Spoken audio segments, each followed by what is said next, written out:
What up? Good morning, James Rice. How are you? Going to you live. End of the month. Very exciting time. Let's chat a few things. Let's let this thing get warmed up, revved up. Let a couple people jump on, get adjusted. Get ready for the last day of the month.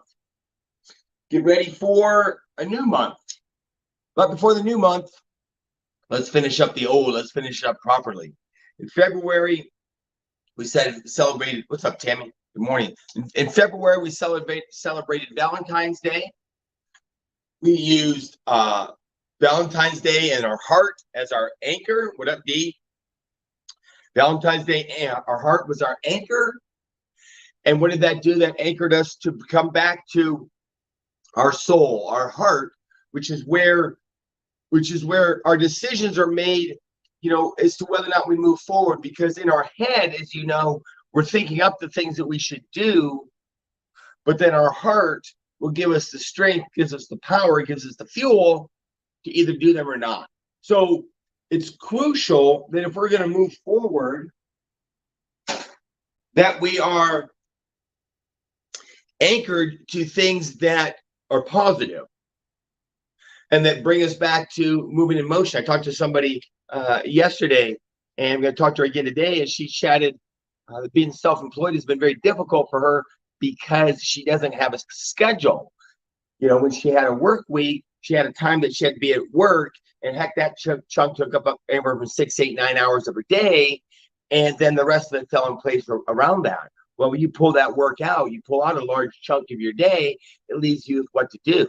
Fortunately for myself, I've been self-employed for a long time, and though I'm not going to say it's perfect by any stretch, I do have some tips, tricks, hacks that have made it easier for me to stay on task. So we're going to chat again today about that piece.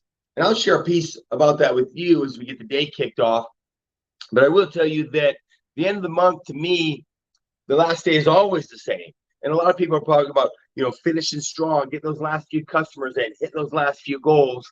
And if you've hung out with me long enough, you'll know that though I want us to finish the month up, what's up, Perrin? Perrin, are you going to Vegas? And I ask each and every one of you, are you going to Vegas? And then more importantly, if you're going to Vegas, who are you bringing with you? Because if you're hanging out in my community, you're hanging out where you get paid to have a network. So it is about what James Rice does, but even more importantly is who's my wingman, who's my wingwoman that I'm bringing along. And more importantly, who's the new wingman or the new wingwoman that I'm bringing along. Danny, I hope that's a good chunk that you can bring up, that you can pull up. So if we're talking about, flipping back to our, 1 second. Yes, sir. Cool, Perrin. So then, Perrin, that's the piece that I want you thinking about is, what's up, Caitlin Munoz? Miss you. Get in touch with me. Let's hang out today. So, Perrin, yeah, the next piece is, if you could only bring one person to Vegas with you, who would that be? Because if you've been to our events, which I know in Perrin's case you have been, you know that the events are one of the most important tools for building a community. Because when people get closer to the community, then they have more buy-in, they have more belief, and they take more action. When people have more buy-in, when people have more belief and they take more action, they see more results. And when they see more results, their fitness gets better, their faith gets better, their community gets better, their paycheck gets better. And what do? Have more belief, more buy-in, and so they take more action. And so the events are very, very, very important to attend. So anyway, we're going to flip backwards.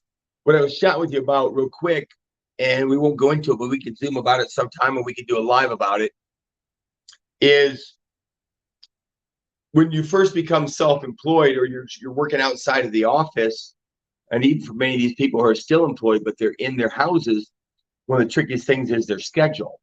And so, what I would tell you to do quite simply, the number one simplest thing is to still run your day like you ran it when you had a job. So if you are at your job from 8 to 4 and you took lunch at noon, then I would encourage you to do that still. If you took a break at 11, if you took a break at 2, whatever that is, I would encourage you to do that still. Don't schedule your appointments inside those work hours, just like you wouldn't at work. Here's an interesting one. Had a couple people who come home, and I heard the kids running around. She mentioned that the kids were, it's a little crazy in here trying to do this call, this Zoom with the kids. And I'm like, oh, can I ask you a question? She said, sure. I said, when you were at work, where were the kids? And she said, well, they were at childcare. But now that she was home, they were cutting out the childcare money and she could watch them. Well, then people, if you're doing that, then you don't have a home-based business. Because now, obviously, you know where I'm going with this. That childcare, for lack of better words, is going to interfere with your laser focus on your new job, which are your ketones. So, and in general, so keeping your schedule the way it was when you had a job, I'll just say right now, is one of the simplest things you can do. And then what you do with that job time, we can talk about that, and I can help you. Michael can help you. Great question for the Prove It community to help you as to where you prioritize your time. But carving out that, even if it's a part-time job that you worked Monday, whatever, 4 or 5 days a week in the morning from 8 to noon. Don't have your kids, don't schedule appointments, don't schedule social time, don't schedule phone calls between 8 and noon. Everything between 8 and noon is geared towards your Prove It business. So that's a really simple piece. What I want to swing it back around to is the end of the month. And again, many of you are going to hear the shouts and cries of finishing strong. And I'm not contradicting anybody. And I'm not telling you not to finish strong. But what I am telling you to do is to me, one of the most important things about finishing strong is measuring your results. It's funny how many people will hustle or do whatever they do at the last of the month, but they're not measuring the results. So what should happen at the end of the month for me is I'm going to measure my personal volume, how many people I put in the community, new customers. I'm going to measure my team volume, and I'm going to measure my group volume. Okay? A lot of people are just measuring and watching their paycheck, which is what they want. But remember, the paycheck comes from the work you do here during the month. So watching the paycheck, or in the case of watching your blessings, or watching how good is the relationship, or watching how good do I feel fitness-wise, or how strong I am, to me, is the wrong measure to watch, or is the wrong thing to be watching each month. What I should be watching is how many activities did I do? How many people did I put in the business? How many Zooms did I do?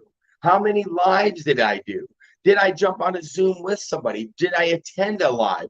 Did I attend an event? Did I schedule an event? How did I do with my social media? Did I do a post a day? How many friends did I contact?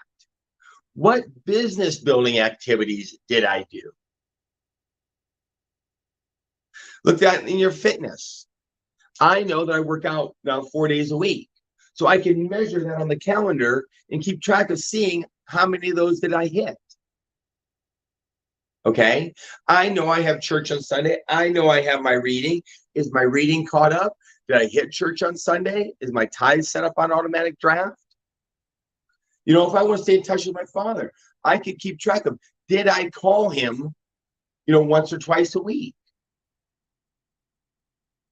So as you move into that next month, let's start and finish our month by measuring the activity you did. And I would encourage you, hey, what's up, Terry? I would encourage you to measure or to set up anything that you want to make gain and change in. If you think about people's work, if they're building something, they usually have to do so many pieces, or they have a blueprint. And what they're doing is, if that house is going to get finished here, they have activities that are happening here and deadlines. Do you have that for yourself? And we'll probably talk about that a little bit here come the first of the month, because having specific goals in areas of your life, which in my case, you're going to hear me talk about faith, fitness, family, friendships, and finances. Okay. Like in the book, we had a deadline in the book that it had to go to print by this date. And so these are the things we had to have done. And we each had checklists. Okay. So the same thing in my business, in my faith, in my fitness, in my relationships, even in your hobbies. Do you have, I guarantee you, do you have markers? Do you have tasks that are set up that you check off?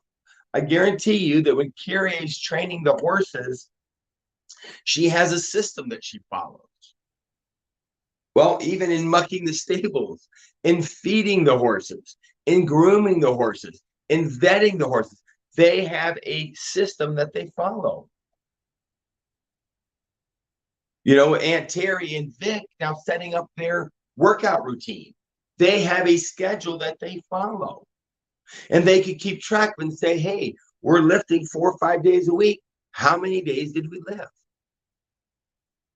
But a lot of people don't want to follow those check marks, that report card almost, because they don't want to come up short.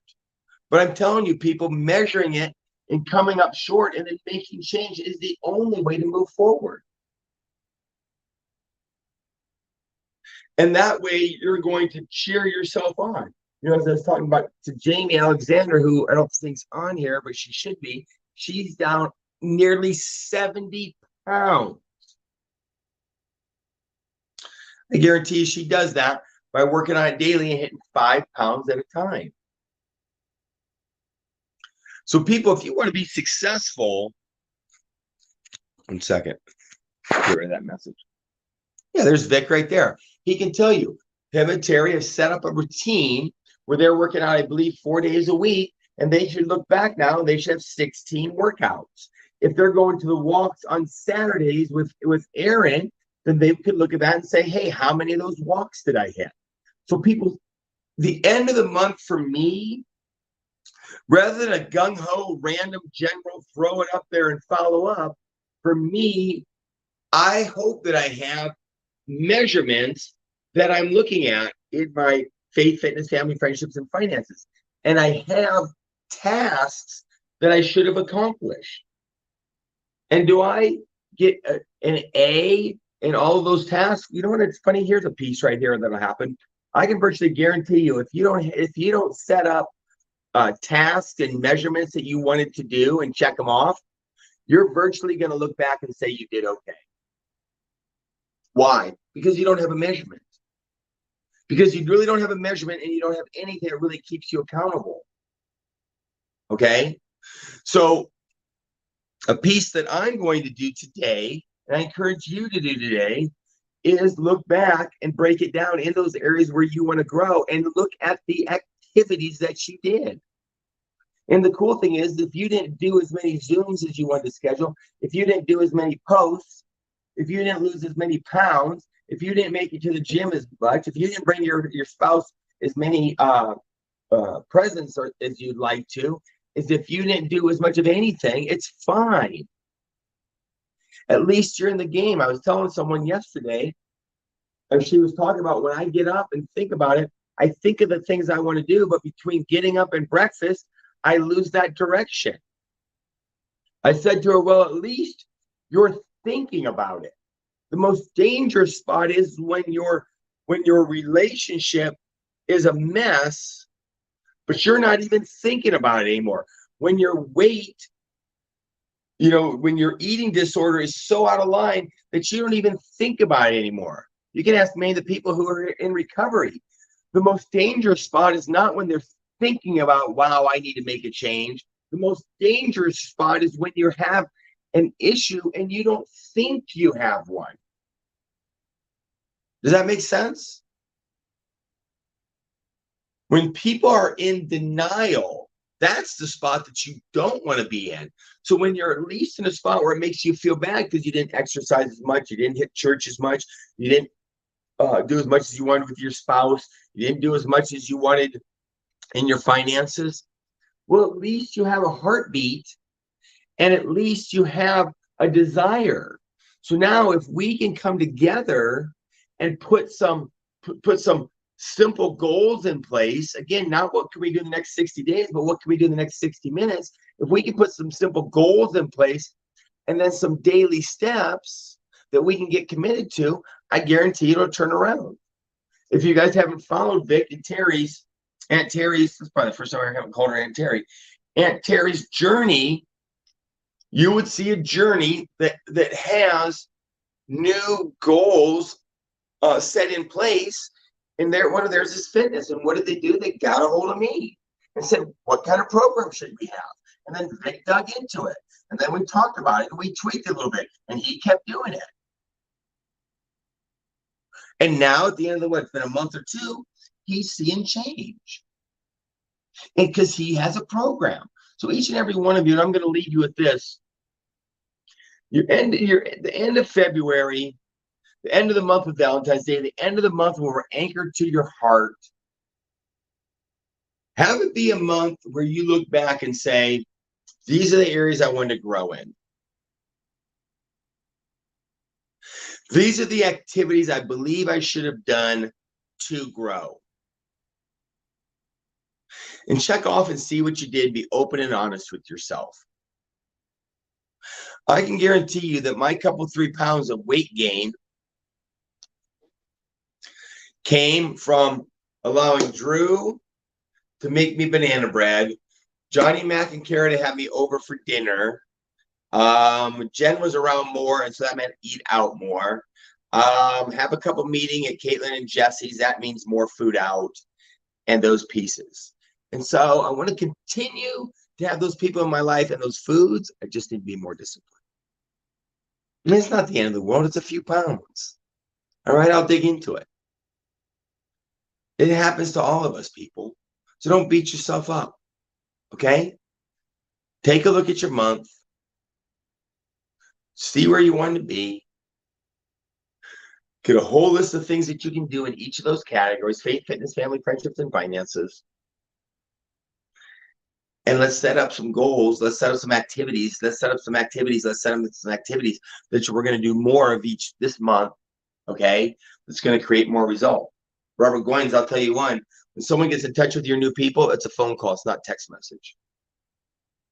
Robert Goins, when you connect us with people, that person should be getting in touch with your people to build rapport. We're not going to build rapport through, you'll understand what I'm talking about. We're not going to build rapport, people, through messaging. Caitlin and I are not going to grow our business through messaging back and forth. You got to get together, at least be a phone call or a Zoom. So, going to let you guys, ladies and gentlemen, do your thing. We'll Zoom tonight for sure. Got a tasting party tonight. Thank you, Jamie. But I also want to Zoom because what can I do as a leader? Activities that I invite you to. Activities that I invite you to. Activities that I invite you to. Let's just think about that. Let's talk about that a little later on tomorrow. Also, who's going live with me tonight? Went live last night with Kyrie. It was awesome. Want to find another story? You can jump on. We want to talk about before ketones and after ketones. Before James Rice, after James Rice. Love each and every one of you. Have an amazing day.